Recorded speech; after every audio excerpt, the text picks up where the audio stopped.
วัสดีค่ะพบกับช่องอร่อยง่ายๆสไตล์คุณแดงนะคะเป็นการทำอาหารสำหรับครอบครัว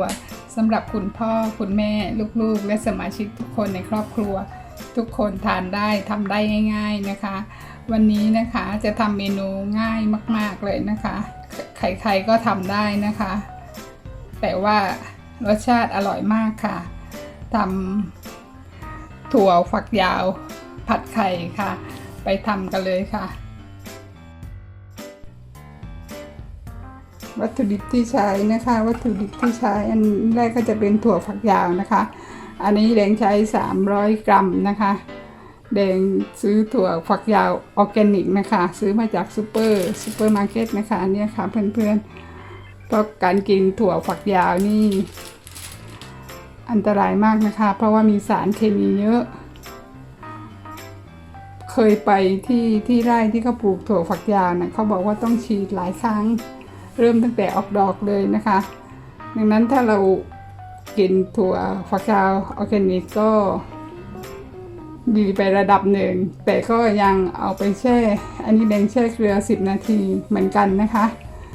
แต่ถ้าถั่วฝักยาวที่เราซื้อตามตลาดทั่วไปนี่ต้องแช่สัก10 หรือ 15 นาที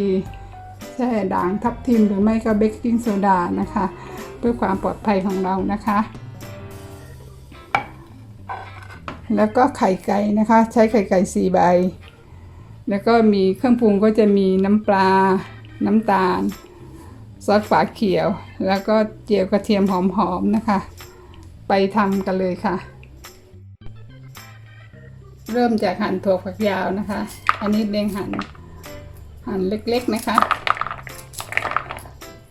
ไม่หั่นยาวนะคะหั่นเล็กๆเวลาผัดแล้วเขาก็จะได้เข้าเนื้อสะดวกนะคะแล้วก็จะอร่อยค่ะ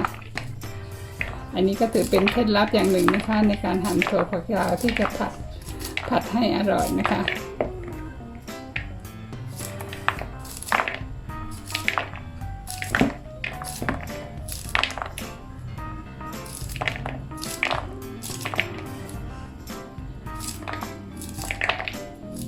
เดี๋ยวแดงหั่นต่อให้เสร็จนะคะ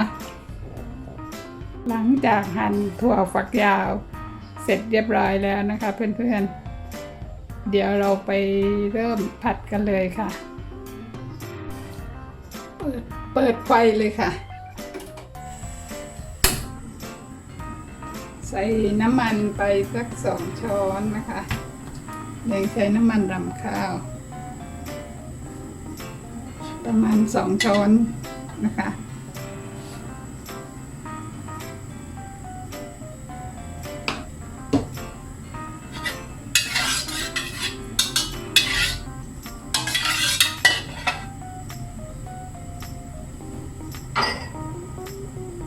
แล้วเอากระเทียมที่สับไว้เมื่อกี้นะคะ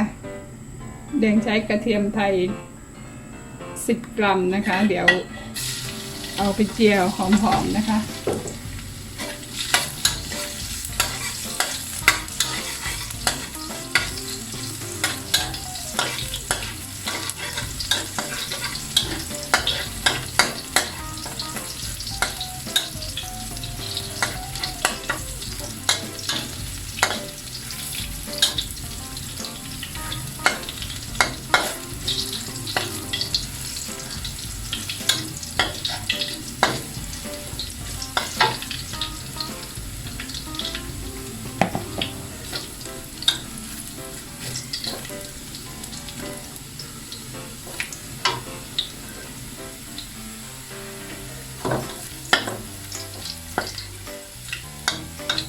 ได้แล้วค่ะเพื่อน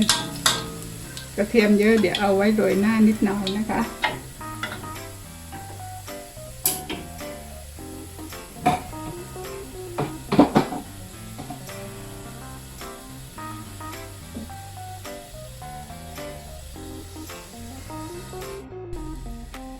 ใส่ถั่วลงไปผัดเลยค่ะ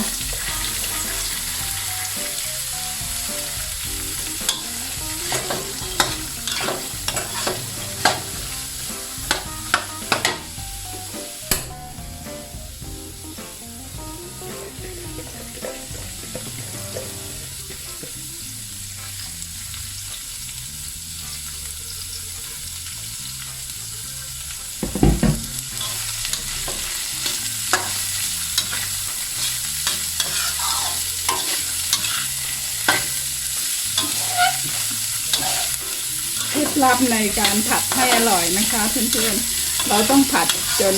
ถั่วสุกไม่มีกลิ่นถั่ว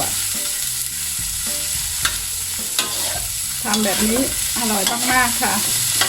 แต่ว่าสีสันอาจจะไม่สวยงามแต่ว่าเราเน้นถึงความอร่อยนะคะเดี๋ยวแดงจะผัดต่อไปเรื่อยๆค่ะเวลาผัดใช้ไฟกลางนะคะเพื่อนๆอันนี้ถั่วสุกแล้วนะคะ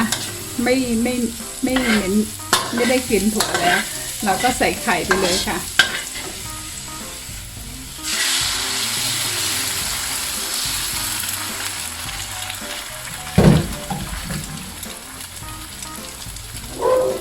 เดี๋ยวปล่อยให้ไข่เขาเซ็ตตัว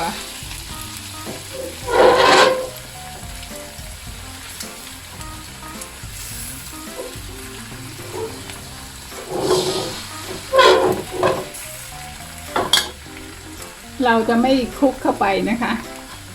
เพราะว่าจะทำให้ไข่ไม่น่าทานให้ไข่เซ็ตตัว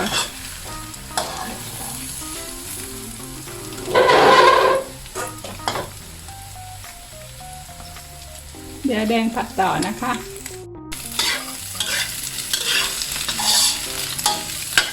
ผัดตัวได้ที่แล้วก็ไข่เซ็ตตัวเรียบร้อยแล้วนะคะอันนี้ก็เติมเครื่องปรุงนะคะก็มีน้ำปลา1 ช้อนโต๊ะนะคะแล้วก็น้ำตาลทราย1 ช้อนโต๊ะเช่นกันค่ะกระจายทั่ว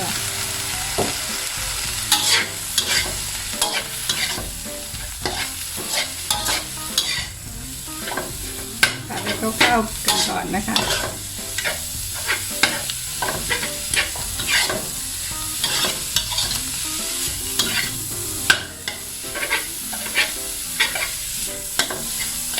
แล้วก็เติมซอสฝาเขียว1 ช้อนชานะคะอันนี้เติมให้หอมๆนะคะใส่ไว้ข้างกระทะก็ได้ให้มันหอมๆนะคะ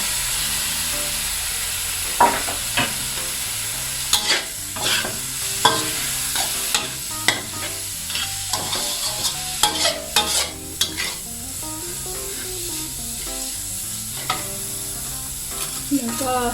ลองชิมรสชาติดูนะคะว่าจะอร่อยไหมคะเดี๋ยวเราผัดอีกสักหนึ่งนะคะผัดในไฟอ่อนๆนะคะไม่ต้องไฟแรง